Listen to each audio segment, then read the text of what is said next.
Buenas tardes, como cada mes, me alegra saludaros a todos los que estáis al otro lado, a nuestra fiel audiencia del capítulo de Madrid de PMI y de nuestros capítulos aliados en Latinoamérica, de Buenos Aires, Nuevo Cuyo, Montevideo, Cajamarca, Santa Cruz, Asunción y los nuevos capítulos aliados de Venezuela y Guatemala. También saludamos al resto de capítulos de Latinoamérica invitados a esta ponencia y a todos los que nos estáis hoy escuchando desde España o desde cualquier otro rincón del mundo. Os agradecemos vuestro interés y asistencia. Soy Rafa Pagán, voluntario del área de webinars, y junto con nuestro responsable del área, Jesús Vázquez, y nuestro equipo formado por José Barato, Ninfa Muñoz y Eva Vecino, tenemos el placer de presentaros la interesante ponencia de Manu Robledo, Inteligencia desde las mejores prácticas militares a la dirección de proyectos. Ante todo, muchas gracias a Manu con el tema que hoy nos presentas. Somos 195 inscritos a la ponencia desde diferentes países. Muchas gracias de nuevo a todos. En esta ponencia, Manu Robledo nos presentará cómo existe un alto impacto de la estrategia militar en la dirección de proyectos. Se comparten las metodologías, el lenguaje impregnado de terminologías comunes, el reconocimiento de la autoridad, la disciplina, el liderazgo, la ética e incluso las mismas herramientas tecnológicas. El paralelismo en la gestión de los riesgos y de la presión, así como la necesidad de alcanzar siempre el objetivo, es vital también para el project management. Conocer todos los vínculos entre ambos mundos es enormemente interesante para la gestión de organizaciones eficaces y de proyectos con éxito. El objetivo de la ponencia es saber cómo podemos aplicar las buenas prácticas de la inteligencia militar a los procesos de la dirección de proyectos. Manu Robledo es capitán del Cuerpo de Infantería de Marina, oficial militar de operaciones y experto en inteligencia, en operaciones internacionales y también marítimas. Es docente senior, experto en análisis y obtención de inteligencia aplicada al entorno corporativo y freelance colaborador en empresas multinacionales de todos los sectores. Tiene amplia experiencia en dirección de equipos, gestión de material especializado y, como no, planificación de operaciones especiales. Cuenta con un máster en inteligencia geopolítica y seguridad y amplia formación en defensa nuclear, bacteriológica y también química. Las unidades en las que ha prestado servicio se definen por su elevado nivel de compromiso, mentalización absoluta de cara a los cometidos genéricos a realizar y focalización a los específicos diarios. Se caracterizan igualmente por el mantenimiento de la serenidad, el autocontrol y la eficiente gestión, tanto emocional como física, en todo tipo de situaciones adversas, por prolongadas que sean en el tiempo o demandantes en riesgo o dificultad. Además, continuamos con nuestro nuevo espacio 10 minutos con, en este caso, con Charo Fresneda, directora de proyectos, docente, Scrum Master y vicepresidenta primera de PMI Madrid. En este espacio, Charo nos contará su comprometida y entusiasta labor en este capítulo. Además, antes de comenzar la ponencia, quiero comentaros que la asistencia a este webinar supone la obtención de una PDU, repartida entre media PDU técnica y media PDU en la categoría de estrategia. El reporte de esta PDU deberá ser gestionado bajo la responsabilidad de cada participante. No obstante, os va a llegar un email con las instrucciones necesarias para reportar dicha PDU y su correspondiente código. Podéis, durante la intervención de Manu, ir dejando vuestras preguntas en nuestra plataforma para que las respondamos a finalizar. En breve también vais a tener disponible la grabación del webinar en nuestro canal de YouTube, al que podéis acceder también desde la propia web del capítulo. Comenzamos entonces con nuestra vicepresidenta Charo Fresneda. Te cedo la palabra. Un placer saludarte y escucharte. Cuando quieras, compañera. ¿Qué tal, Rafa? Buenas tardes. Buenas tardes a todos. Muchas gracias por cederme, Manu, estos 10 minutos de tu espectacular ponencia, que lo sé que va a ser. La verdad es que según estaba oyendo a Rafa contar tu bio, es para asustarse, así que me voy a quedar escuchándote directamente.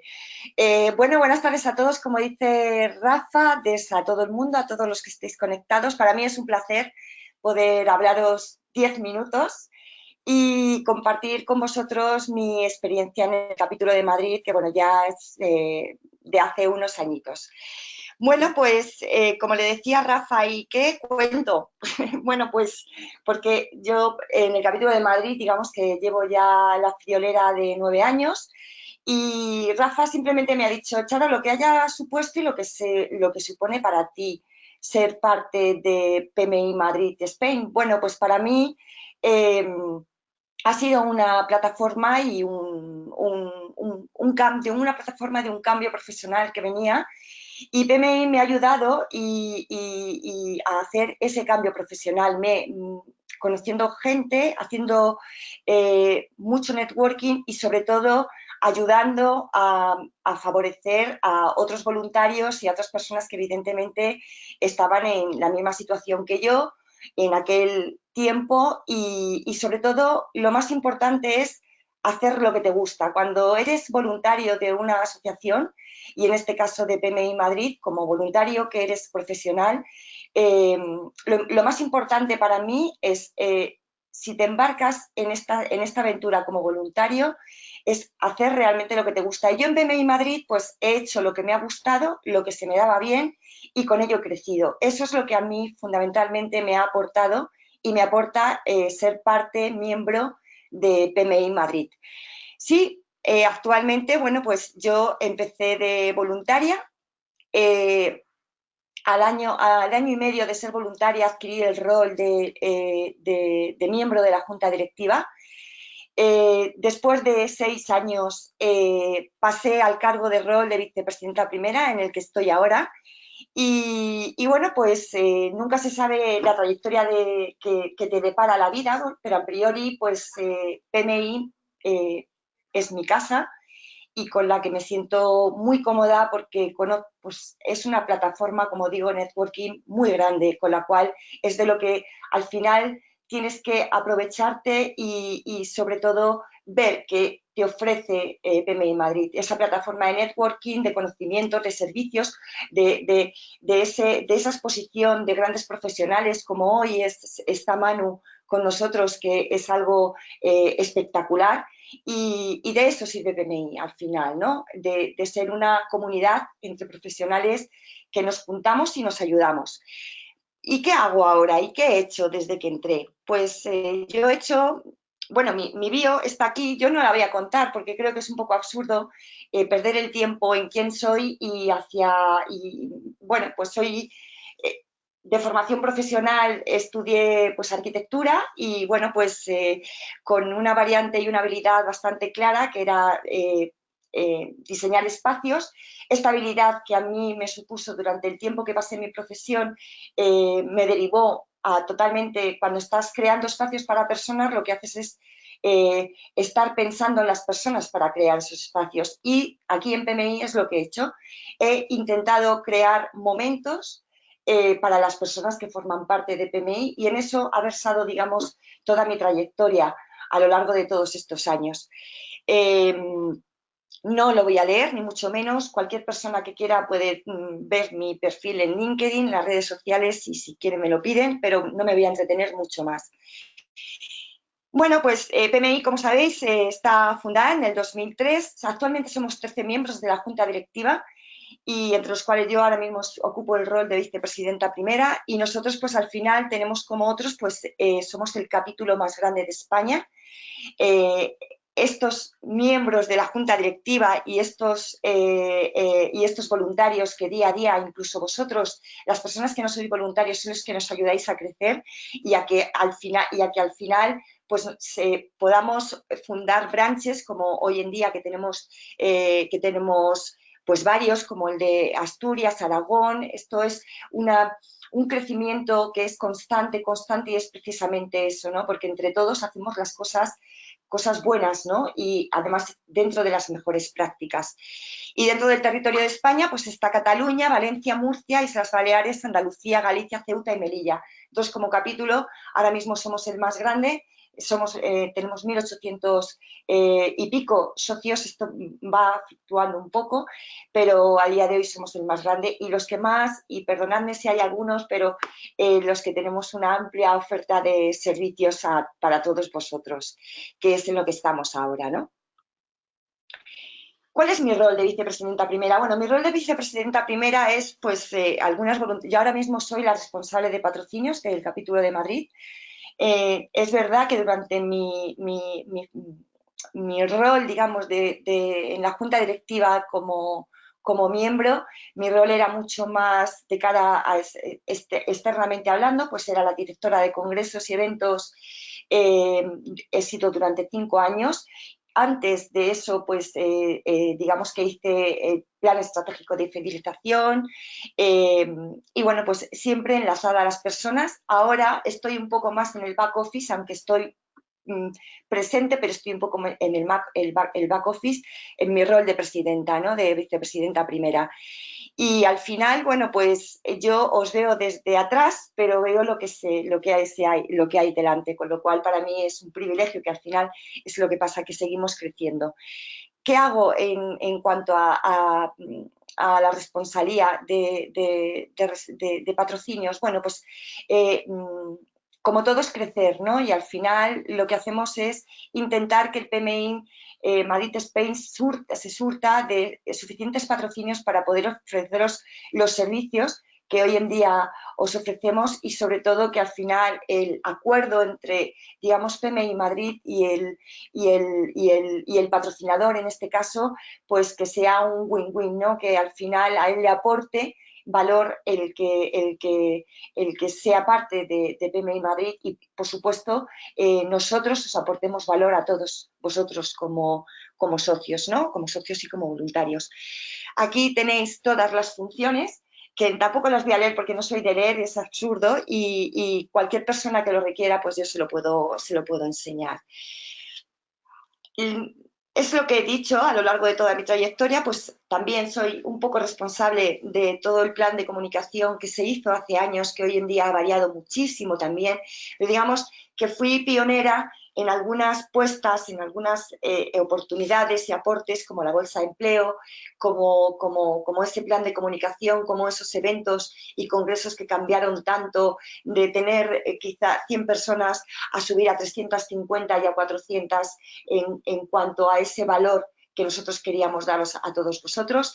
Y sobre todo, mi rol, el más importante para mí, es que estoy para vosotros, trabajo para vosotros y es lo que me encanta hacer, ¿no? Porque lo que me gusta es estar entre personas, con personas y hacer crecer a las personas. Y hasta aquí, eso es todo. Muchísimas gracias a todos por escucharme. Cualquier cosa, cualquier pregunta que tengáis, me podéis escribir a mi email perfectamente, yo os contestaré.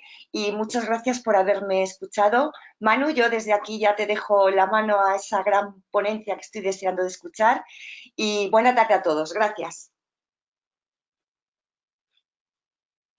Muchísimas gracias por tu intervención, Charo, y por la dedicación que has prestado y sigues prestando durante todos estos años al capítulo. Yo simplemente quería también aprovechar la oportunidad y comentar que cuando Charo empezó, yo tuve la suerte de empezar con ella hace 9 años.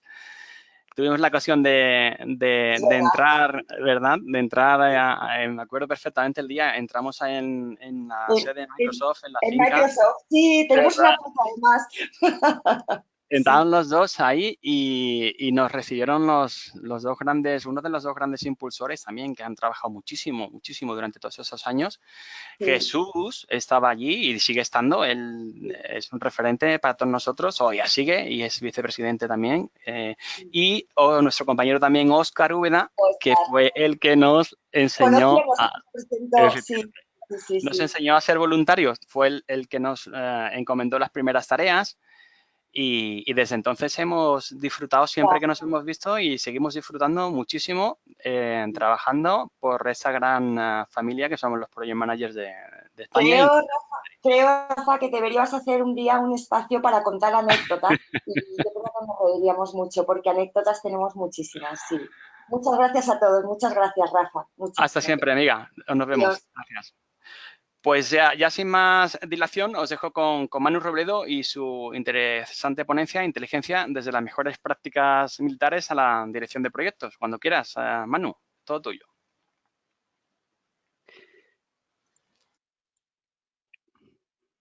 Bueno, buenas tardes a todos. Buenas tardes, Rafa y Charu. Bueno, como Rafa me ha presentado, soy el capitán de Infantería de Marina Manu Robledo y voy a tratar en aproximadamente 45 minutos de acompañarles en el recorrido entre las mejores prácticas de planeamiento militar y especialmente del área de inteligencia hasta el área de dirección de proyectos. Lo voy a hacer a través de la agenda que pueden ver en pantalla y sin más dilación, porque se trata de mucho contenido, muy poco tiempo, pasamos a desarrollarlo. Ante todo, yo creo que un gestor responsable de un proyecto debe conocer muy bien el entorno global, el territorio entendido como el ámbito en el que se adentra y que se ha marcado como objetivo. Y tiene que conocer asimismo muy bien su entorno interior, el de su organización, con sus debilidades y con sus fortalezas. Y cuanto mayor sea el riesgo que está dispuesto a asumir, mayor detalle tendrá que aplicar a su planeamiento. El planeamiento militar se caracteriza por ser concurrente, integrado, paralelo y detallado. ¿Qué quiere decir? Que todos los escalones, y cuando los militares hablamos de escalones en este ámbito, nos referimos a unas áreas que tendrán algo mucho en común con las áreas de una empresa. Son las secciones de, bueno, las llamadas primera, segunda, tercera, cuarta y sexta secciones, que tienen que estar siempre. Son personal, inteligencia, operaciones, logística y comunicaciones. Como digo, entonces, estos escalones planean de manera casi simultánea, enfocando sus áreas y sus esfuerzos al objetivo que nos haya marcado el escalón superior. Es integrado porque todas estas funciones del combate se sincronizan. Digo funciones del combate porque cuando todas estas áreas se integran para una misión en concreta pasan a ser funciones y son las funciones del combate. Es paralelo porque todas esas áreas o escalones planean en un mismo sentido hacia el objetivo, y es detallado porque mientras mayor sea el número de variables, y en el combate son infinitas, tiene que ser más detallado. Ese proceso de planeamiento se va a integrar en el de operaciones junto con el de preparación, ejecución y constante monitorización. El planeamiento militar se inicia con la directiva inicial de la autoridad que nos encomienda la misión. Esta directiva debe contener al menos la misión, el área en que se va a desarrollar, las relaciones de mando que se van a establecer, instrucciones especiales y decisiones básicas que tienen que marcar todo nuestro esfuerzo, esfuerzos asignados y esfuerzos de apoyo que vamos a tener y criterios para considerar terminada la misión. Y además suele incluir el concepto de la operación y las intenciones del comandante, así como los cometidos a las unidades subordinadas. Entre estas decisiones básicas, que corresponden al más alto nivel, se encuentran directivas que no son parte del planeamiento, son pautas que debemos de seguir imperativamente para seguir en la senda que nos ha marcado nuestro mandante, nuestro jefe. Todo esto es un proceso que tiene un recorrido largo y que también tiene una versión abreviada que simplemente a título ilustrativo les pongo en la imagen que pueden ver abajo, de color amarillo, y que es el procedimiento abreviado, es algo así como su Agile, en el cual se prescinde de muchos de los pasos y se reduce el ámbito para ir adelante con una decisión a un 60%, entre un 60 y un 70% de certidumbre de la información que se tiene. Pero ahora no nos vamos a detener en eso y vamos a pasar al proceso habitual. Y entre estas decisiones básicas que nos tiene que marcar nuestro jefe se encuentra la determinación de objetivos. Objetivos que una vez alcanzados aseguran que habremos cumplido la misión. Además, nos dirá qué acciones tenemos que desarrollar sobre ese objetivo. En el caso militar, pues pueden decirnos neutralizar, pueden decirnos destruir, o pueden decirnos, bueno, en el caso empresarial, comprar o pasar a nuestro bando. Asimismo, se determinarán las líneas de acción para desarrollar la misión. El grupo de planeamiento determinará las posibles líneas de acción y si se identifican varias, habrá un paso intermedio que es la integración. Esto es, como pueden ver en la imagen de la derecha, les sonará de 1000 películas, es el típico plano que vemos en la película de la Segunda Guerra Mundial.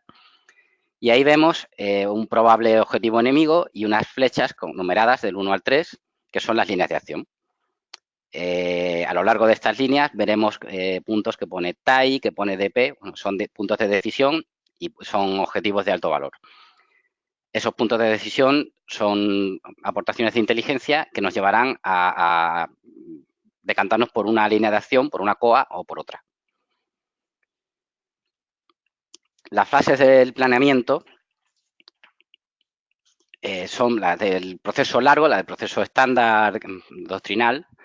Son, una vez recibida esa directiva inicial, emitiremos una orden preparatoria, una warning order, a las unidades subordinadas, de tal manera que estas unidades podrán iniciar sus procesos al nivel que puedan, al nivel que podemos informarles. Imaginemos que nos han dicho que vamos a realizar una misión en un entorno nevado.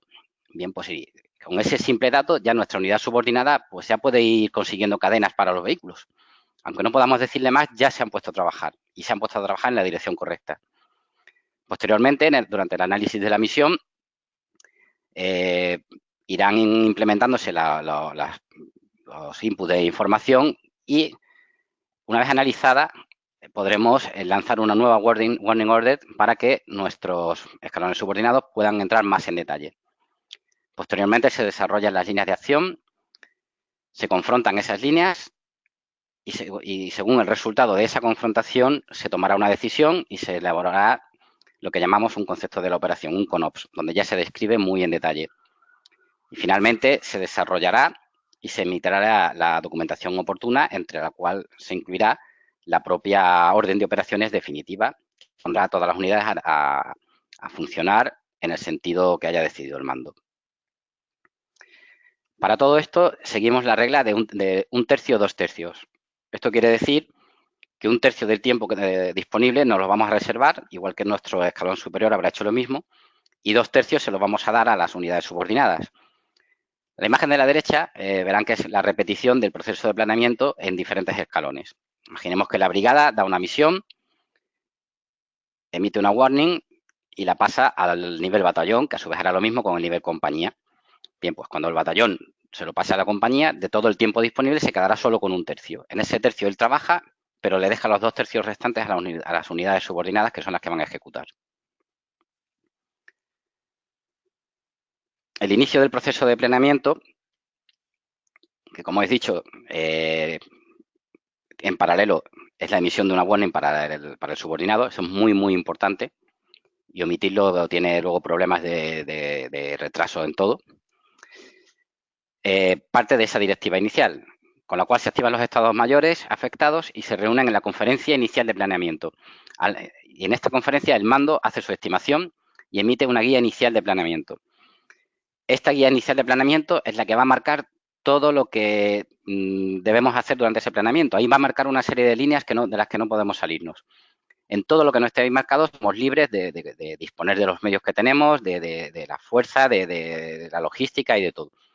Pero tenemos que cumplir con lo que diga esa guía inicial de planeamiento, que además va a contener la situación final deseada, la organización preliminar de los mandos, la disponibilidad inicial de fuerzas con las que contamos, las capacidades de apoyo logístico o incluso de refuerzos que tengamos, el análisis inicial del riesgo, en el cual ya se habrán incluido los que se asumen y los que no, las condiciones preliminares para el éxito, el calendario de planeamiento, la organización de los estados mayores y las reuniones que van a celebrar, el calendario de la operación y la organización inicial de fuerzas.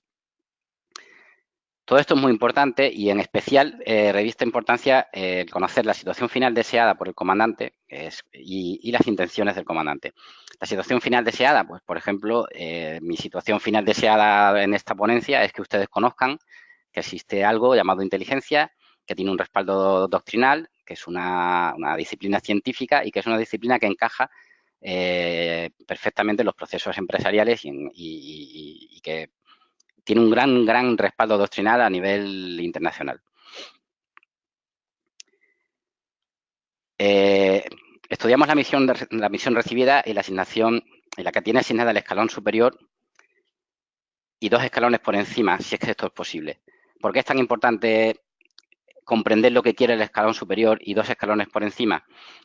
Pues porque esto es lo que nos diferencia del método de la doctrina soviética, de todo el bloque de los países satélites de la Unión Soviética, en la cual el oficial que ejecuta una operación carece por completo de iniciativa, porque además desconoce totalmente las intenciones del comandante. De tal manera que si ese oficial recibe la orden de ejecutar una misión, solo le van a decir ve hacia X sitio, pero no le van a decir ni por qué ni para qué va. De tal manera que si encuentra un muro en su camino, se va a quedar allí detenido eternamente porque no va a saber cómo continuar para cumplir la misión, puesto que no la conoce. Mientras que el oficial del bloque occidental, al conocer todo esto, si encuentra esa puerta cerrada, buscará otras puertas abiertas y como sabe lo que tiene que hacer y para qué lo hace, encontrará la manera de, por su propia iniciativa, lograr el éxito en la misión. En el análisis de la misión determinamos con certeza cuál es nuestro papel en el conjunto de la estructura y nuestro enunciado de la misión debe estar ya en condiciones de contestar al qué y para qué. Deben estar definidos los objetivos. ¿Por qué? Porque si sabemos esto, podemos emitir las instrucciones a nuestras tropas o a nuestro personal. Podemos decidir cuál va a ser nuestro equipo individual, podemos preparar nuestro equipo colectivo, podemos planificar nuestro descanso y podemos coordinar con otras unidades o con otras entidades que haya sobre el terreno. Además, en el análisis de la misión se van a analizar las órdenes recibidas en la directiva inicial, insisto en las intenciones del mando y 2 escalones por encima, el análisis de los cometidos, tanto los asignados como los implícitos como los esenciales, las limitaciones y las hipótesis y la determinación del nivel de riesgo que podemos aceptar. Como digo, en la vida militar y en la doctrina militar se usan muy pocas palabras porque es esa la que en ese momento he encontrado para expresarme. Cada palabra responde a un concepto doctrinal. En el caso concreto de los cometidos, los asignados son los cometidos que vienen escritos en la orden. Por ejemplo, vamos a abrir una planta textil en Ruanda. Pues ese viene escrito en la orden y eso es lo que tengo que hacer. Pero hay unos cometidos implícitos que se derivan de ese y que no están escritos, como por ejemplo construir una nave para albergar esa planta textil en Ruanda. Si no hago una nave, pues no puedo cumplir mi cometido asignado. Y hay unos cometidos esenciales que, por ejemplo, en el ejemplo que estamos llevando, sería obtener los permisos de las autoridades locales para poder construir en la zona en la que yo quiero establecer mi planta textil. En cuanto a la determinación del riesgo aceptable, bueno, hay miles de modelos. A mí, como buen infante de marina, me gusta lo de mis hermanos marines. Y aquí les pongo uno que a mí me parece muy completo, es el que utiliza el Cuerpo de Marines norteamericano. Y es muy completo pues porque asigna unos niveles de probabilidad y unos niveles de severidad que se asocian a unos niveles nominales de riesgo. De tal manera que al combinarlos nos va a dar un valor crítico o un valor moderado y será el jefe, el comandante, quien decida si con ese valor asignado asume o no asume realizar la misión. Estos no son riesgos que se asumen al principio, son riesgos que se van a plantear al jefe una vez que hemos diseñado la operación.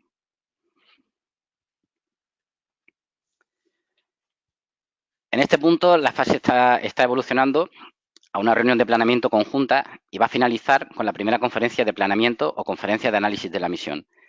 Cuando estamos en este punto, está todo ya tan preplaneado y tan identificado que hasta dónde nos vamos a sentar y cómo nos vamos a comunicar entre nosotros está mapeado.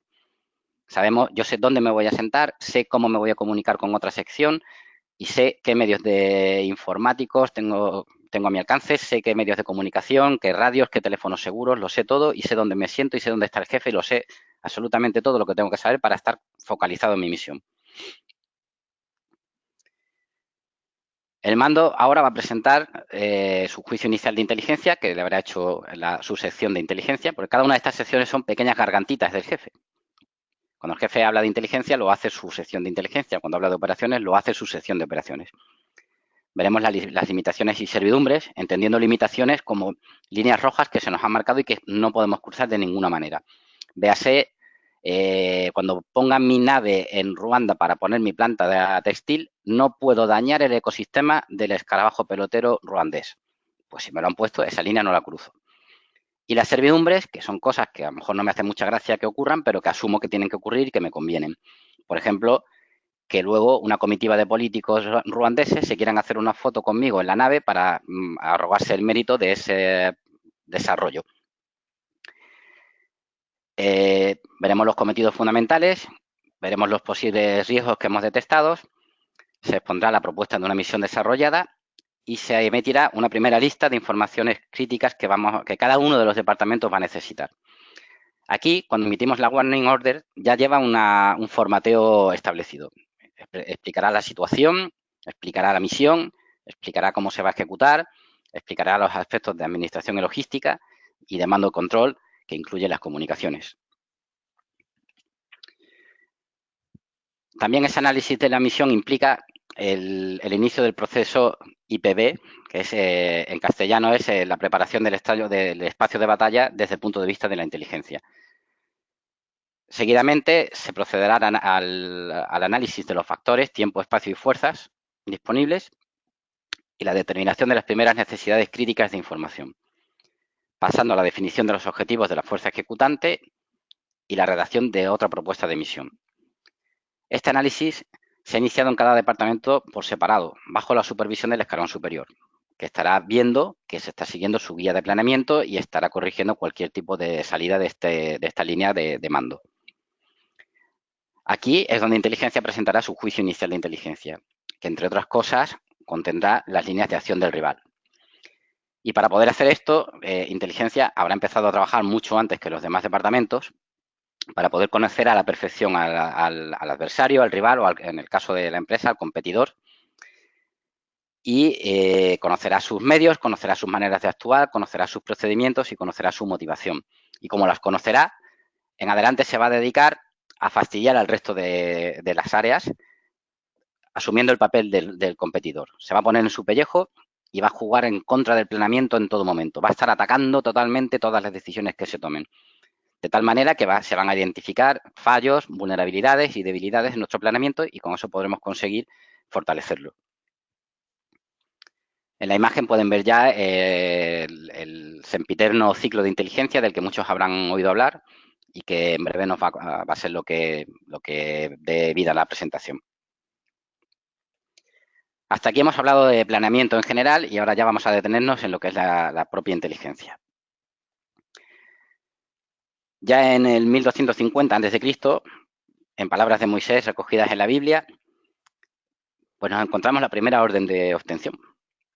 Dice, observad cómo es el país y cómo son sus habitantes, si son fuertes o débiles, escasos o numerosos, cómo es la tierra, si buena o mala, cómo son los ciudadanos que habitan, cómo son sus ciudades, de tiendas, de amuralladas, cómo es la tierra, fértil o pobre, con árboles, sin ellos. Es una perfecta orden de obtención. Así que podemos considerar que la inteligencia es el producto que obtenemos tras aplicar a la información técnicas de análisis, de manera que resulte un apoyo útil a la toma de decisiones, reduciendo la incertidumbre al mínimo posible. Es decir, información elaborada para apoyo a la toma de decisiones. Y esta información debe ser oportuna y fiable. Sobre esto es importante resaltar que la información es mejor que sea incompleta a que esté fuera de plazo. Si no lo tengo todo, lo lanzo y digo que no lo tengo todo, pero alguna pieza del rompecabezas habré aportado. Y en cuanto a la fiabilidad, luego veremos que existen unas tablas para poder evaluar de manera objetiva tanto la fuente que nos da la información como la información en sí misma. Por lo tanto, la inteligencia no deja de ser el paso del dato objetivo, como elemento básico de información, a la decisión. Las fuentes y los sensores, la prensa, etcétera, completarán con datos nuestra inteligencia básica y será nuestro punto de partida. ¿Qué es la inteligencia básica? Es eso que tengo en el cajón sobre un determinado entorno a lo que no le presto atención porque no me afecta en este momento y que de repente cuando me dicen tienes que irte a Ruanda a montar una planta textil, yo abro mi cajón y digo a ver qué tengo de Ruanda. O lo miro en internet, pero es información, son lotes de información que se van completando con esos datos que me van dando mis sensores o mis fuentes. Y con eso obtengo inteligencia. Como tengo inteligencia, ya puedo tener contrainteligencia, ya puedo actuar en la mitigación de los riesgos y, sobre todo, ya puedo implementar mis herramientas de anticipación para, de esa manera, poder tomar decisiones con el mínimo grado de incertidumbre posible. ¿Por dónde empezamos, entonces? Siempre iluminados por nuestro ciclo de inteligencia, identificamos las características significativas de nuestro entorno, identificamos los límites de nuestra área de operaciones, establecemos los límites de nuestra área de influencia y de nuestra área de interés, evaluamos la información existente, identificamos objetivos de interés para nuestra inteligencia e iniciamos la recolección de la información requerida. Me detengo nuevamente en palabras que no son casuales, son conceptos doctrinales. Nuestra área de operaciones es todo el área, pues sería Ruanda. Nuestra área de influencia es aquella que abarca nuestros medios de obtención. Es decir, si yo tengo un dron, su autonomía, o mejor, el 50% de su autonomía, porque suelen ser caros y yo quiero que vuelva a casa, así que considerando el 50% de su autonomía como su alcance, pues allá donde puedo observar con ese dron, esa es mi área de influencia. Y el terreno donde quiero construir mi nave, el nivel táctico absoluto, esa es mi área de interés. Ahí sí que tengo que saberlo todo. Así que, entrando en la fase de dirección, aquí nos vamos a ocupar de determinar las necesidades de inteligencia, planear el esfuerzo de obtención, emitir las órdenes y peticiones de obtención y controlar la productividad de los órganos de obtención. Digo emitir órdenes y peticiones porque emitiré órdenes a mis subordinados o a los escalones subordinados al mío y se la pediré a los que son iguales o están por encima. Esta dirección de inteligencia tiene dos aspectos fundamentales: el propio planeamiento de la inteligencia y el programa de obtención, que es el alma mater de todo esto. Estos dos aspectos van a actuar sobre las necesidades críticas de información del jefe. El jefe también es un concepto doctrinal, es el mandante, el receptor final de toda la inteligencia que tiene que tomar una decisión. Actuarán sobre las necesidades prioritarias de inteligencia, los indicios y alertas, y la gestión de las necesidades de inteligencia y la coordinación de la obtención. Esto tan rimbombante, tiene unas siglas, que es el GENICO, que es una función, un área que se convertirá en un órgano cuando la operación se inicie. Se convertirá en el CGENICO, en el Centro de Gestión de las Necesidades. Y de esta manera, en el planeamiento de inteligencia, el jefe dará instrucciones claras sobre la información e inteligencia que necesita, establecerá plazos y prioridades para su satisfacción. Y digo claras y resalto claras porque los jefes tienen que estar educados en su área de inteligencia. Es decir, no le puedes preguntar al analista de inteligencia, bueno, ¿y qué tal Ruanda? Porque lo vas a volver loco, el tío se va a infoxicar, como decimos nosotros, o sea, se va a intoxicar de información y no va a conseguir contestar a los interrogantes que tenga el jefe. El jefe tiene que descomponerlos en preguntas muy claras. ¿Quién es el jefe de la facción insurgente que tiene el control del área donde yo quiero construir mi planta textil en Ruanda? Esa es una pregunta que yo me puedo poner a funcionar inmediatamente para resolverla. Es el colmo de la concreción, lo otro es el colmo de la abstracción. Entre medias, pues hay un amplio abanico. En lugar al plan inicial de inteligencia, en el que como mínimo expondremos las primeras hipótesis, las instrucciones sobre inteligencia y contrainteligencia que necesitamos y los plazos para satisfacerlas, la organización operativa del sistema de inteligencia o la adaptación del mismo a la operación y las medidas de coordinación.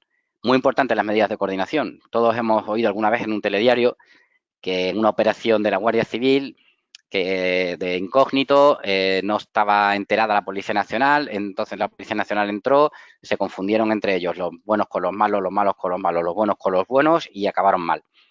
Esa coordinación se refiere a esto. Puede haber más agencias en el terreno y debemos estar coordinados. En tiempo de paz, ese PLINT provoca el Plan Permanente de Inteligencia.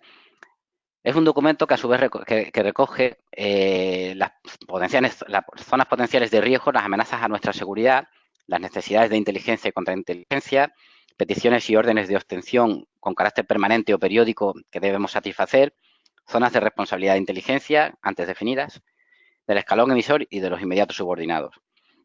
En todos estos planes se tienen en consideración tanto la inteligencia como la contrainteligencia como la seguridad, que es el campo que domina por formación un operador de inteligencia militar.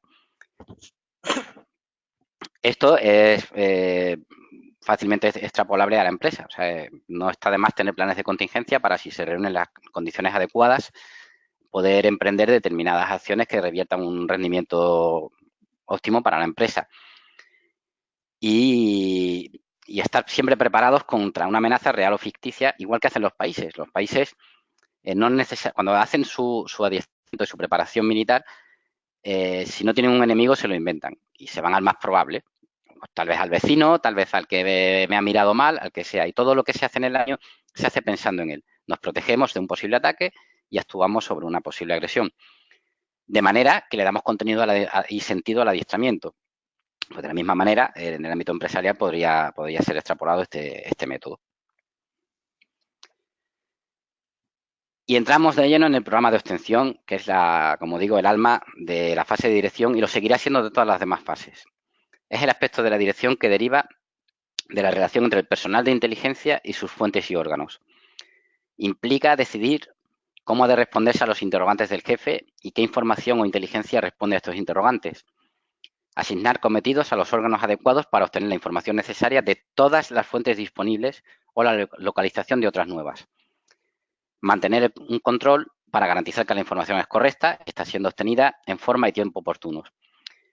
Y pongo en mayúscula todas las fuentes disponibles y la localización de otras nuevas porque sistemáticamente ataco todas las fuentes que tengo. Si tengo una fuente, recurro a ella. Y siempre intento conseguir más fuentes que puedan corroborar la información que obtengo, pero no dejo fuentes sin tocar. Y este es el paso que va a materializar, pues, desde la inserción de equipos de observación de operaciones especiales o de reconocimiento infiltrados en zona enemiga, de manera oculta, hasta personal infiltrado de paisano en la población local, y todo eso pasarlo a la mesa del analista para convertirlo en inteligencia.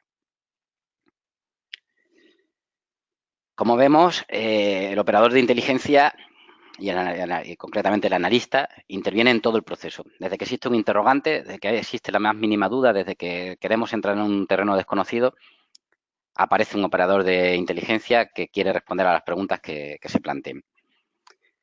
Así que, resumiendo, fabricamos nuestro programa de obtención, el PROF, organizando así nuestras prioridades de información, el método que vamos a emplear para responderlas y los tiempos marcados para que puedan ser de utilidad. A nuestros subordinados, como dije antes, le vamos a dar órdenes de obtención, por eso son subordinados. Y a los paralelos y superiores les vamos a solicitar información e inteligencia en un formato ya establecido. O sea, no quiere decir que se lo pido y si quiere me lo da o no. Está establecido, me lo tiene que dar si lo tiene, pero yo se lo tengo que pedir de una determinada manera, con un plazo de vigencia y con un nivel de urgencia predeterminado. Y por último, al resto de la organización la instruimos.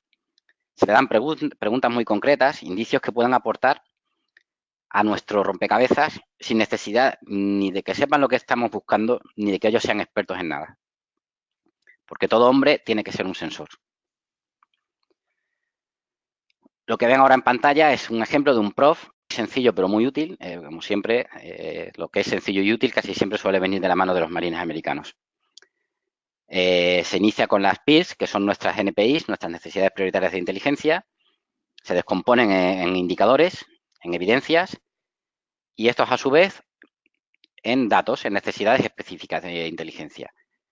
Todo esto lo repartimos entre las agencias de las que disponemos y que no tienen por qué ser de inteligencia. Es decir, un vehículo con un misil TOW en el techo, típico Humvee que vemos en las películas, dispone de una cámara térmica o de una cámara de visión nocturna o de ambas con un alcance brutal. Yo puedo tasquear esa unidad para que cuando esté cumpliendo una de sus misiones tenga unas misiones secundarias de inteligencia aprovechando ese sistema de obtención que tiene. Es totalmente parte de una operación y es un procedimiento estándar hacerlo. Aquí lo tienen más descompuesto. Y pasamos a las necesidades críticas de inteligencia, que son las preguntas que realiza el jefe antes y durante el desarrollo de una misión, que han de ser respondidas para poder desarrollar mejor el plan. Esto enlaza con esa trampa de la Segunda Guerra Mundial, donde encontrábamos, bueno, digo de la Segunda Guerra Mundial, pero es perfectamente actual, donde encontrábamos unos puntos de decisión en los que tendríamos que escoger entre una línea de acción u otra. Pues hay preguntas sin las cuales no puedo seguir o que son fundamentales para que mi plan pueda salir mejor. Y esta es el jefe, las va implementando durante todo el proceso hasta que finaliza. Conforme se realiza el proceso de decisión y se responden a estas preguntas, van a emerger otras y algunas tendrán que ser formuladas de otra manera. Ahora, las necesidades críticas que conforman las NCIs hacen referencia a aspectos como las áreas de las que antes hablamos, las gargantitas del jefe, personal, inteligencia, operaciones y logística. Personal le va a decir al jefe cómo andamos de efectivos, cómo está su moral. Inteligencia va a hablar de la localización, potencia, equipo, capacidades del adversario, operaciones de la situación de nuestras fuerzas y de su predisposición para el combate. Y logística, pues nos va a decir si tenemos gasolina para echarle a los coches. Y estas necesidades críticas de información, una vez que entran en el ciclo de inteligencia, pasan a ser necesidades prioritarias de inteligencia. Y así se reflejarán en el PROP. Si se fijan, de las 4 gargantitas, 3 hablan de nuestras fuerzas. Personal nos dice si están motivados, operaciones si están en el sitio correcto, logística si tenemos gasolina. Pero inteligencia vive centrada en el enemigo, siempre, en el adversario o en el competidor. Pasando a esas necesidades prioritarias de inteligencia, puesto que ya están en manos de los de inteligencia, y no nos gusta que que se diga de nosotros que manejamos información, nosotros manejamos inteligencia.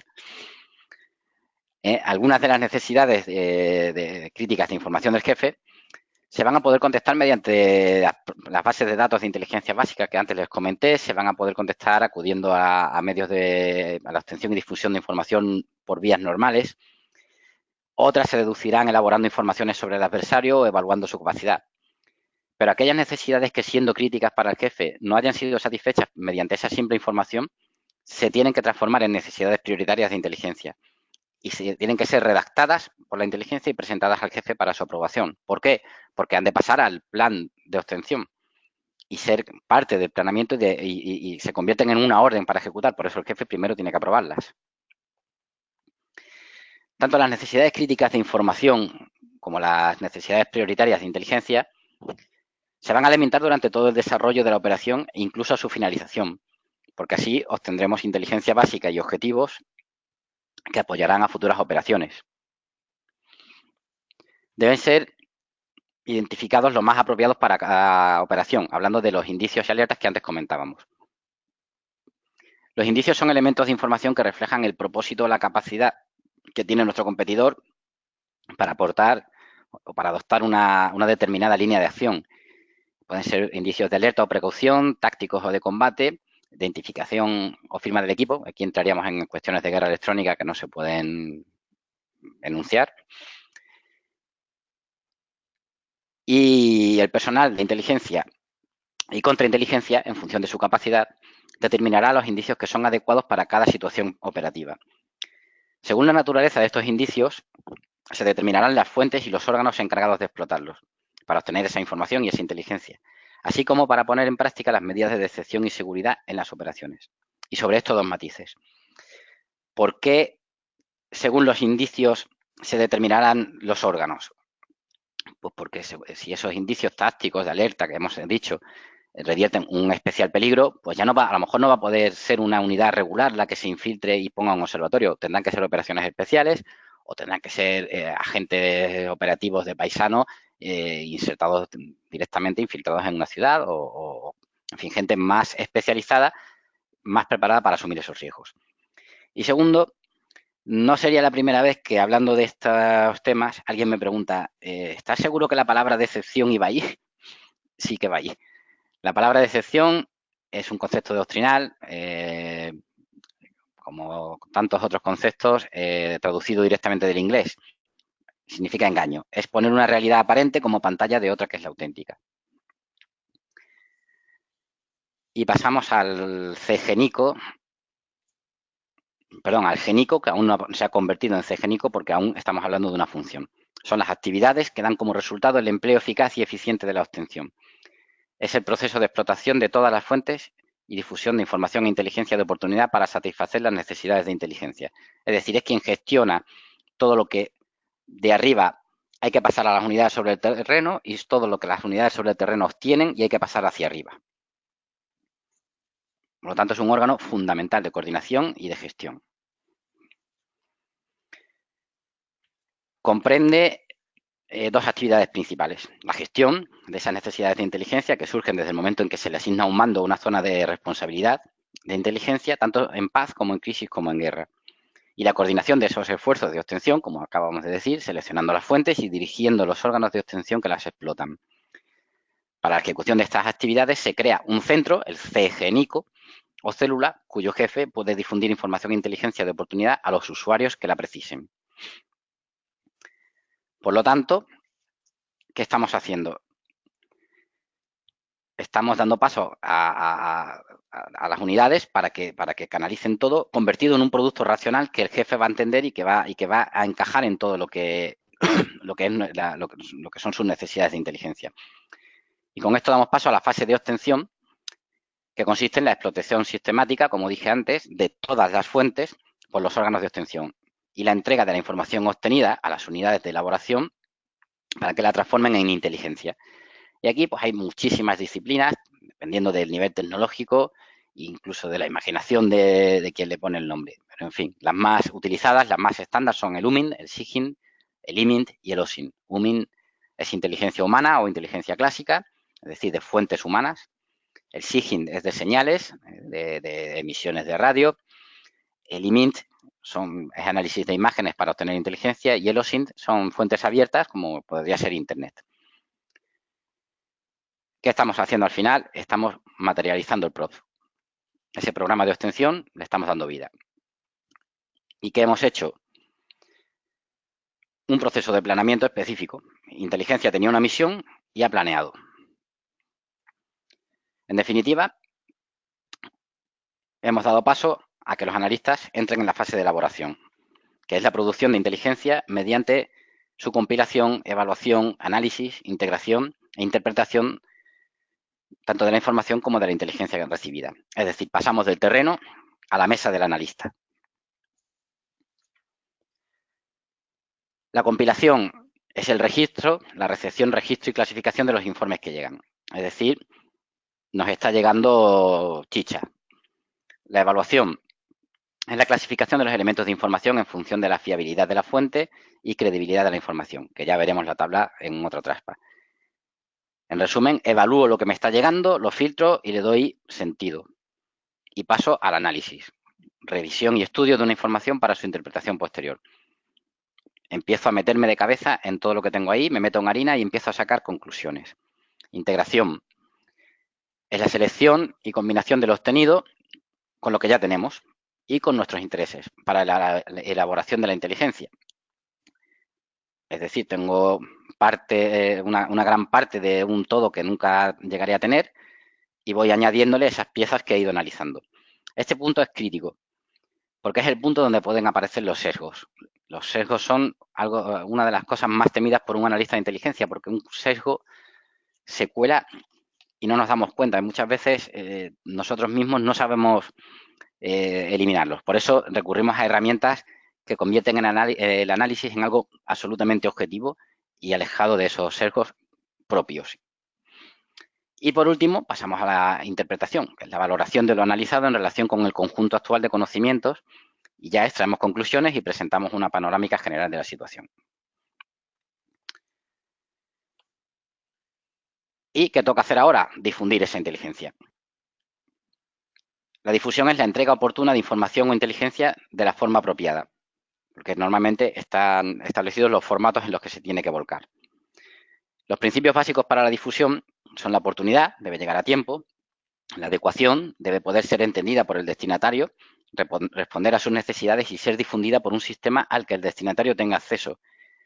Y el sistema de información, un sistema que conecte a los órganos de obtención y elaboración con los usuarios en una red de información segura. Y dirán ustedes, esto es una perogrullada.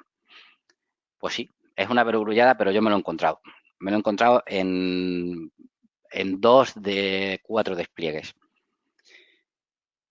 Y era tan sencillo como que en un momento dado, yo como infante de marina pertenezco a la Armada y tenía que comunicarme con personal del Ejército de Tierra que estaba en otro lugar.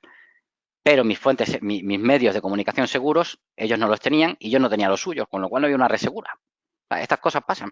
Así que aunque sea una perogrullada, hay que tenerlo muy en cuenta. Y aquí está la tabla prometida que compara la valoración, la fiabilidad de la fuente con la veracidad de la información. Como ven, la fuente se evalúa de la A a la E, alfa, bravo, Charlie, delta, eco, y la información del 1 al 5. operadores inexpertos tienden a poner Bravo 2, Charlie 3. No es necesario, no tienen por qué ir parejos. Una fuente Bravo, es decir, una buena fuente, una fuente que es conocida, que tiene una trayectoria versátil, que pocas veces nos ha dado una información que no fuera correcta, puede en un caso determinado darnos una información que nosotros valoremos como Bravo 4, porque esa fuente, ya sea un medio que puede ser intervenido o sea una persona que puede ser engañada o puede tener un sesgo determinado en ese momento, por mucha honestidad con la que nos transmita la información, le han podido engañar. Entonces, cuando a mí me llega esa información, digo, este tío es un tío que nunca nos falla. Pero es que esta vez la información es inconsistente, no choca con todo lo que tengo. Así que para elevarla al mando, que también tiene esta tabla, le voy a poner Bravo 4 y el mando ya sabrá pues que sí, que la fuente sigue siendo fiable, pero que la información esta vez no nos la terminamos de creer. Y en cualquier caso, toda la información la confirmamos o la intentamos confirmar por 3 fuentes o por 3 medios de obtención diferentes. No siempre es posible, especialmente en el ámbito marítimo, es muy complicado, porque tú estás haciendo inteligencia desde una plataforma naval y tienes pocos interlocutores y sobre todo tienes 0 oportunidades de contrastar lo que esos interlocutores te han dicho. Pero el objetivo siempre tiene que ser confirmar mínimo por 3 fuentes o 3 medios diferentes. Y con esto llegamos al final del título de esta ponencia, que es cómo incardinar todo esto en sus procesos sus grupos de proceso. Aquí contrapondríamos al grupo de procesos de inicio, su grupo espejo en inteligencia sería el grupo de procesos de inteligencia inicial. ¿Qué aportaría la inteligencia? Ese juicio inicial de inteligencia del que hablamos y las primeras necesidades de inteligencia. ¿Y qué saldría de ese primer grupo? Saldrían las primeras necesidades prioritarias de inteligencia, antes eran de información, y los primeros riesgos detectados. De tal manera que cuando llegamos a su grupo de procesos de planificación, el grupo de procesos de planeamiento de inteligencia aportaría la preparación del espacio de batalla, de la que antes hablamos, o del entorno empresarial en el que nos vamos a sumergir, las líneas de acción del enemigo, en este caso las líneas de acción, las posibles líneas de acción del competidor, y el plan inicial de inteligencia. ¿Y qué va a salir de ahí? Van a salir más necesidades prioritarias de inteligencia, la primera definición de los medios de obtención de los que podemos disponer y las primeras acciones de contrainteligencia, porque ya hemos detectado riesgos. Si hemos detectado riesgos, ya podemos aplicar la contrainteligencia. Siguiendo con el grupo de procesos de ejecución, le aportaríamos el grupo de procesos de conducción de inteligencia. Aquí, la inteligencia aporta el famoso PROF y lo empieza a poner en marcha. Y el GENICO, la función que gestionaba las necesidades de inteligencia, se convierte en el CGENICO y ya hay un órgano, una célula, que va a canalizar lo que se está obteniendo con nuestras necesidades y nuestras nuevas necesidades con los órganos de obtención que hay sobre el terreno. Y de ahí ya empiezan a salir, por lo tanto, esas órdenes de obtención y esas, bueno, RFIs es en inglés, es el acrónimo o son las siglas de esas solicitudes de inteligencia a los órganos paralelos o superiores al nuestro. Y por último, en su grupo de procesos de cierre, la inteligencia estaría dedicada a la explotación de todo lo que ha obtenido y aportándolo al cierre. Y de ahí estaría empezando a salir ya la implementación de un proceso de lecciones identificadas, que tal vez aún no aprendidas, pero sí es muy conveniente irlas identificando al llegar al final del proceso. Y se va incorporando todo ese conocimiento que hemos adquirido durante todo el desarrollo para convertirlo en inteligencia básica y, como dijimos, para llevarlo a futuras operaciones. Y del mismo modo, en su cierre, pues nosotros hablaríamos de la consolidación. La consolidación para nosotros es que, bueno, cuando se toma un objetivo, no lo he tomado y me voy. Lo tomo y lo hago mío y me voy más lejos y lo defiendo para prevenir un contraataque. Consolido y ya ahí puedo explotar con tranquilidad todo lo que encuentre en ese ámbito. Y acompañando a todo esto irá pues nuestro sempiterno ciclo de inteligencia. Siempre va a haber dirección, siempre va a haber obtención, análisis y difusión de la inteligencia. Y con esto, aunque ya sé que ha sido un bombardeo de conceptos, la idea es que conocieran que esto existe, que esto es una disciplina, que esto es perfectamente encajable con los procesos de dirección de proyectos. Y sin más, muchas gracias por escucharme, muchas gracias Rafa, y doy paso a una ronda de preguntas, de dudas, de inquietudes o de lo que Rafa decida. Muchísimas gracias, Manu. Ha sido una ponencia sin duda magnífica, muy interesante y hemos aprendido muchísimo con ella. Antes de pasar al turno de preguntas, sí quisiera aprovechar también para invitarlos no solo a asistir como audiencia a esos webinars, sino, como no, también como ponentes. Si tenéis alguna idea que desarrollar o algún tema interesante para nuestra comunidad de Project Managers, será muy bienvenida vuestra colaboración como ponentes. Si os interesa esta invitación, os dejo mi contacto aquí en el chat. Vamos ya sin más dilación a pasar al turno de preguntas. Hay muchísimas felicitaciones, comentarios de agradecimiento por esta magnífica ponencia. Yo creo que tu ponencia marca un hito importante en lo que venimos haciendo en Madrid y ratifica sin lugar a dudas que todo lo que estamos haciendo, parte de lo que hacemos, proviene lógicamente de ese nivel de planificación militar del que se desarrolla todo el aplanamiento comercial, ¿no? Vamos entonces con la siguiente pregunta. Dice Rodrigo Martínez Vidal, te hace la siguiente pregunta, Manu. En una empresa u organización privada cualquiera, ¿recomendarías la creación de un departamento de inteligencia o son tareas que podemos asignar a posiciones ya establecidas dentro de la organización? Bueno, pues gracias, Rodri, por tu pregunta. Yo creo que no recomendaría directamente ninguna de las dos cosas. Asignarla a departamentos ya creados sería quedarse muy corto porque, como digo, esto lleva detrás una muy amplia formación y una muy amplia experiencia. Y realmente, para que una organización pueda tener un departamento, tiene un departamento sólido. Tendría que empezar por externalizarlo y someterse a una auditoría para detectar al menos por dónde empezar a formarse.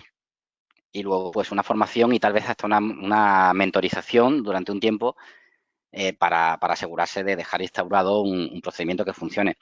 Dense en cuenta que un operador de inteligencia formado no se considera apto para operar hasta tal vez 4 años después de ir acumulando experiencia.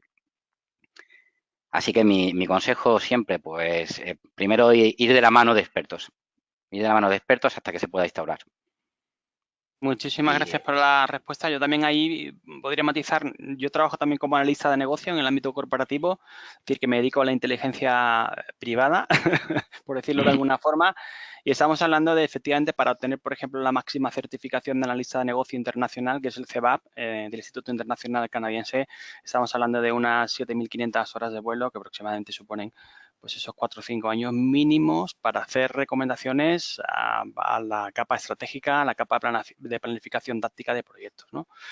Perfecto, vamos con la siguiente pregunta. Dice Javier Pollatos, te dice, hola, ¿qué metodología y herramientas usáis para decidir si una misión es factible o por contra no se puede realizar y qué cargos son los que toman esta decisión? Gracias. Bueno, herramientas. Básicamente se utilizan las matrices de riesgos y los juicios iniciales de todas esas áreas que van a decir si tenemos los medios adecuados, si tenemos los combustibles, si tenemos el personal y la motivación y el derecho a emprender esa misión. ¿Quién toma esa decisión? Pues el nivel político. Normalmente el nivel político, si estamos en el escalón táctico, la va a tomar el máximo responsable de la unidad a la vista de los planteamientos que se le hagan. Entonces, se establecerán unos criterios no-go que en caso de darse durante el planeamiento y encontrárselos allí y que no van a poder ser erradicados, se va a decidir abortar. Pero no solamente antes, sino que durante el transcurso de la misión habrá unos puntos de decisión en los que se dirá si a estas alturas ocurre esto, no continúo. O si a estas alturas ocurre esto, ya no hay vuelta atrás y asumo lo que venga. para todo eso, pues, y como herramientas de planeamiento, básicamente lo que he comentado. Herramientas de inteligencia, se usan infinidad de ellas. Hay libros, manuales, todos los que se quieran, publicaciones en abierto de la CIA incluso, pero vamos, son herramientas que se conocen en el ámbito de la empresa, como el LAFO, el análisis de hipótesis encontradas, muchas cosas que nos acercan a lo que va a hacer el enemigo y así nos va a superar. Y espero haber contestado con esto a tu pregunta. Sin duda alguna, Manu. Vamos a otra pregunta. Son muchos los comentarios de agradecimiento, de felicitación. Te los voy a ir transmitiendo. Cristina Fernández Araujo te hace la siguiente pregunta. Dice, buenas tardes, magnífica ponencia y muy interesante, enhorabuena.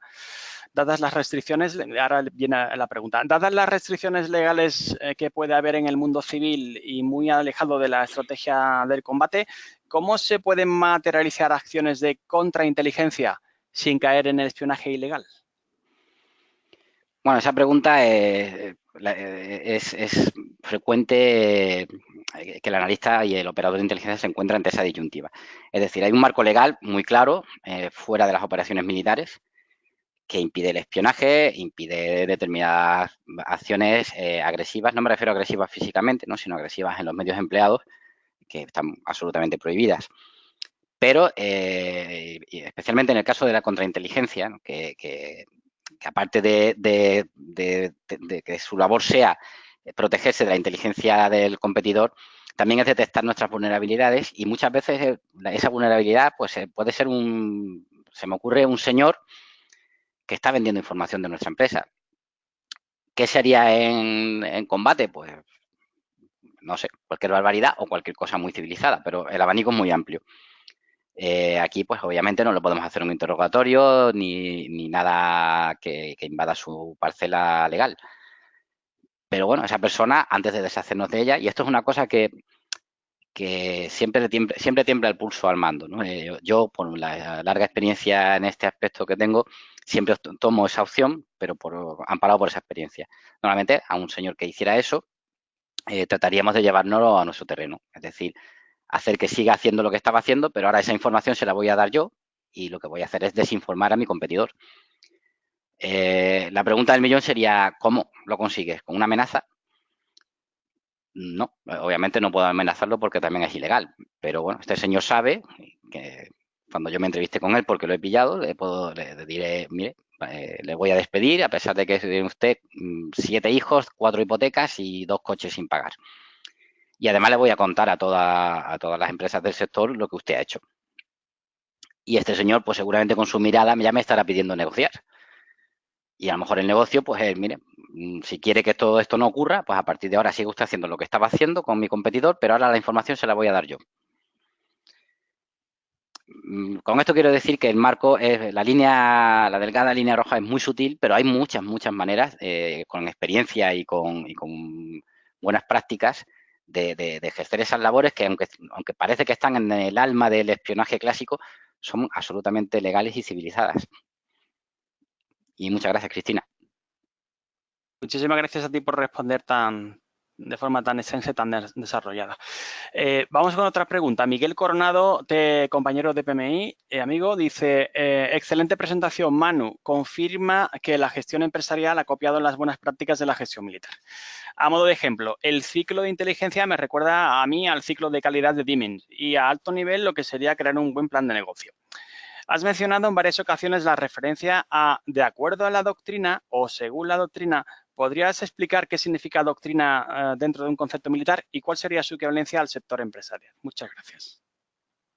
Bueno, la doctrina es lo mismo, significa lo mismo que en cualquier nivel académico. Cuando estudiaba Derecho, recuerdo que había una frase que le poníamos al contestar a cada pregunta de los exámenes, especialmente cuando no sabíamos el resto de la respuesta, poníamos según cierto sector doctrinal y ya el resto nos lo inventábamos.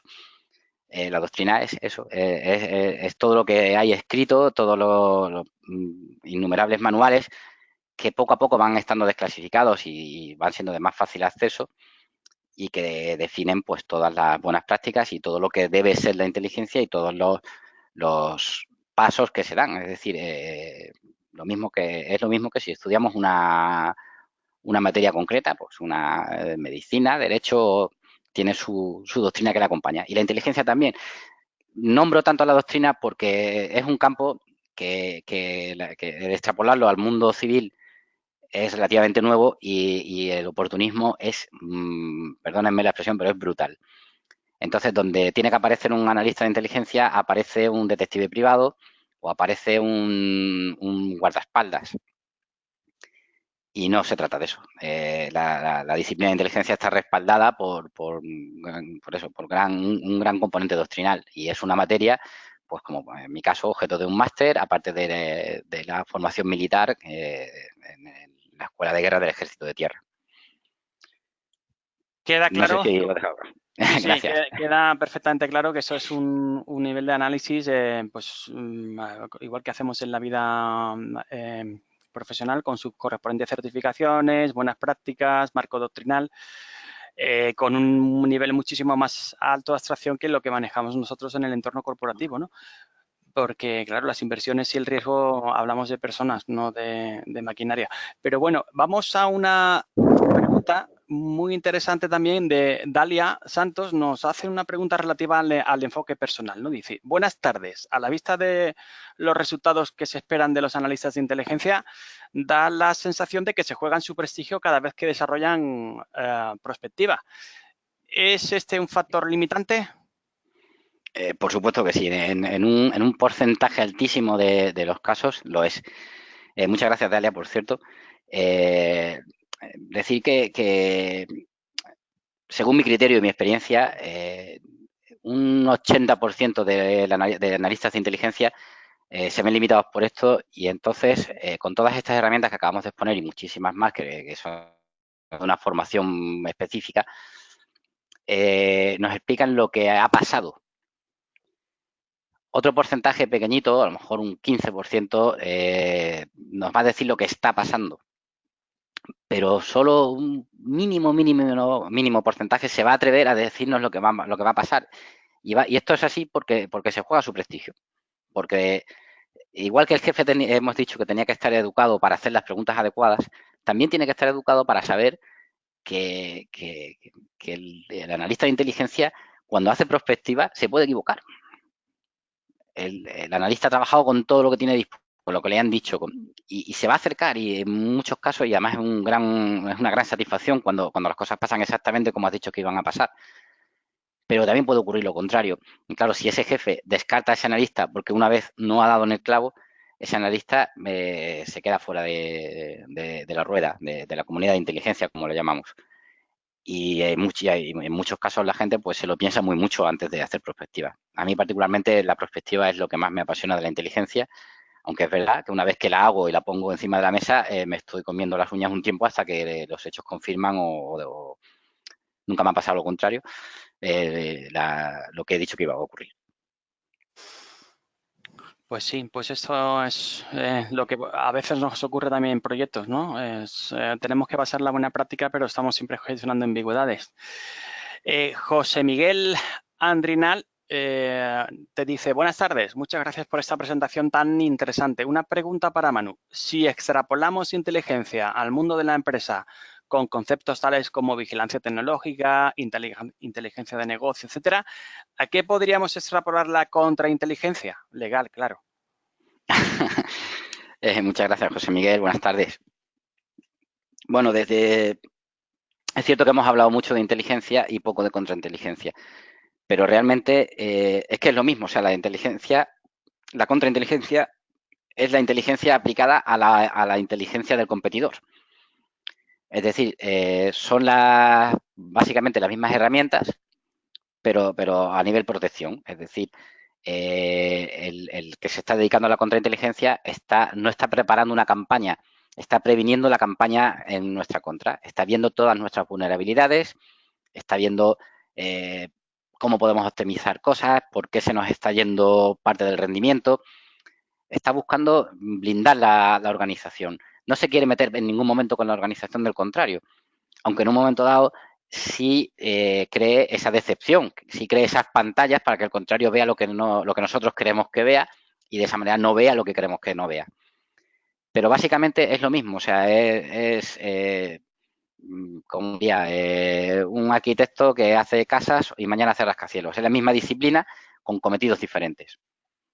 Pero es eso, entra dentro del mundo de la inteligencia y es la misma formación, la misma ocupación y las mismas tareas. Muchas Muchas gracias. gracias, Manu. Queda perfectamente respondido.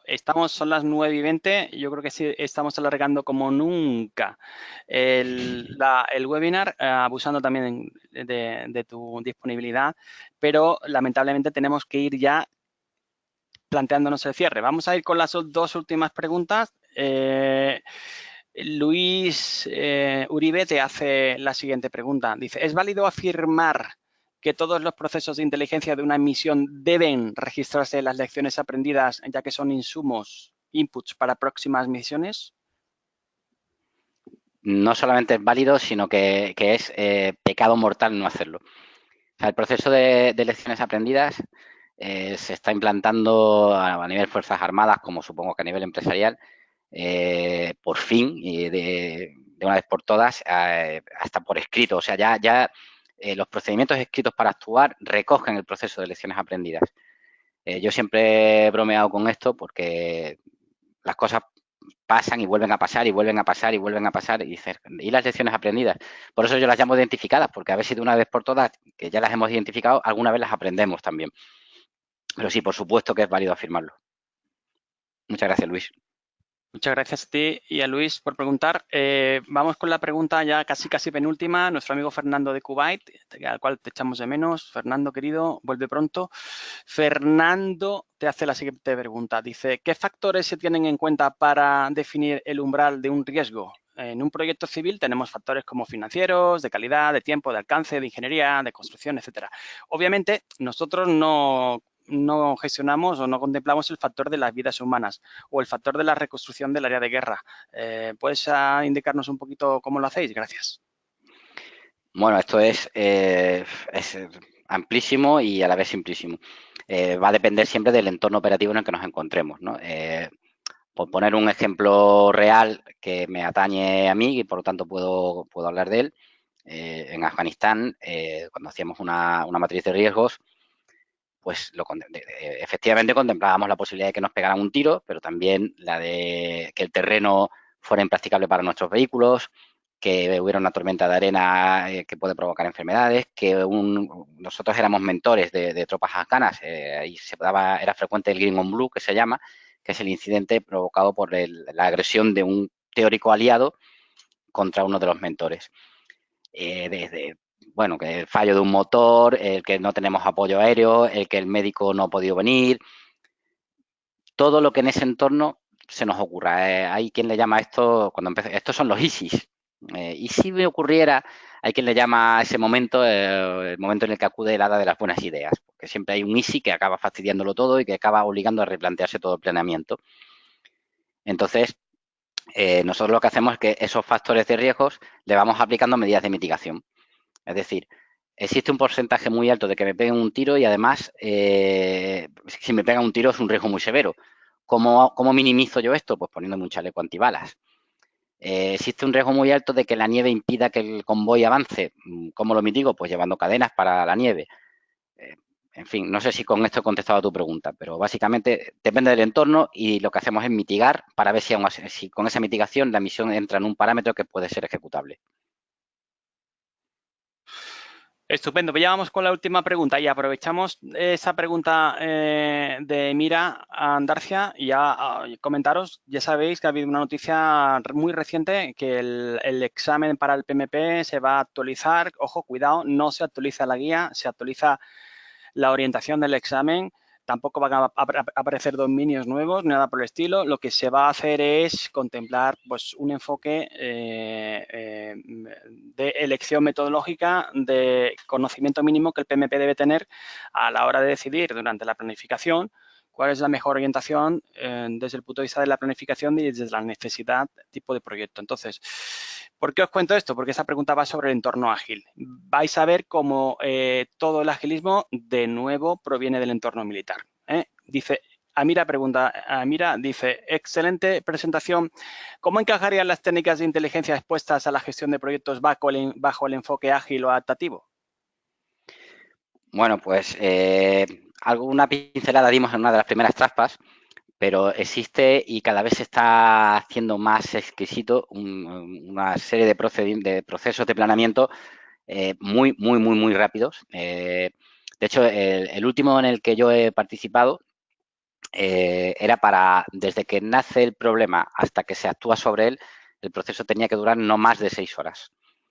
El supuesto era que una fuerza anfibia iba desde una zona amiga a una potencialmente hostil, pero ese buque, que llevaba una fuerza de desembarco, iba pasando por la costa y obviamente llega un momento que cruza la frontera imaginaria con la zona hostil. A partir de ahí, determinadas células de insurgencia, etcétera, podrían estar actuando, podrían estar secuestrando a alguien, y ante eso se exigió una respuesta rápida, con lo cual esto que siempre ha ocurrido en el ámbito militar, la exigencia de una respuesta rápida, se ha ido definiendo, ya digo que exquisitamente, para conseguir esos planeamientos en 6 horas, obviamente renunciando a determinados parámetros deseables de certidumbre en cuanto a la información. Pero se establecen de tal manera que los niveles de riesgo concuerdan con la información obtenida. Y se contemplan todas las áreas. Está tan bien procedimentalizado que no queda nada al albur y simplemente se tienen que mover los parámetros de riesgo y valorar el riesgo-beneficio. Entonces, en nuestro caso, esa valoración se puede llegar a minimizar muchísimo porque, al fin y al cabo, aunque suene muy película súper patriota, pero es nuestra obligación, para lo que nos pagan en un momento dado es para dejarnos la vida por otras personas. Entonces, podemos llegar a bajar mucho esos niveles y actuar asumiendo muchísimos riesgos. Muchas gracias. Pues, gracias a vosotros y en especial a las Fuerzas Armadas por esa labor que hacéis desinteresada, voluntaria, de pasión, de entrega hacia los demás. Aquí os doy, yo creo que es un sentimiento común, agradecimiento por toda la labor excepcional que hacéis para mantener la paz. Pues con esta pregunta y esta respuesta espectacular termina nuestro webinar de julio. Os recuerdo que con la asistencia obtendréis una PDU, la mitad técnica y la mitad en estrategia, y que os vamos a enviar, lógicamente, el correspondiente email con su código e instrucciones para conseguirlo. De nuevo, gracias a todos, todas, y especialmente a ti, querido Manu, por transmitirnos tu conocimiento en esta magnífica ponencia, y os emplazo al próximo webinar del mes de septiembre, el día 26 a las 20:00 hora local española. Pedro Balsa, ingeniero de minas, PMP, Prince 2, MBA y docente, y Carlos Palma, ingeniero industrial, director de proyectos PMP, PMI, ACP y Scrum Master, nos van a presentar su ponencia Lo mejor de los dos mundos, proyectos híbridos. Lo publicaremos, lógicamente, en breve en nuestras redes y también en la propia web del capítulo, en cuyos enlaces podréis inscribiros. También continuaremos con nuestro nuevo espacio de 10 minutos en este caso, con el mismo Pedro Balsa, con nuestro compañero, que es vocal del PMI Madrid. Os esperamos a todos, todas, el 26 de septiembre. Hasta entonces, un cordial saludo y recordad que descanséis el mes de agosto, que tengáis un magnífico verano. Manu, muchas gracias de nuevo y hasta pronto. Esta es su casa. Muchas gracias a ti por tus palabras.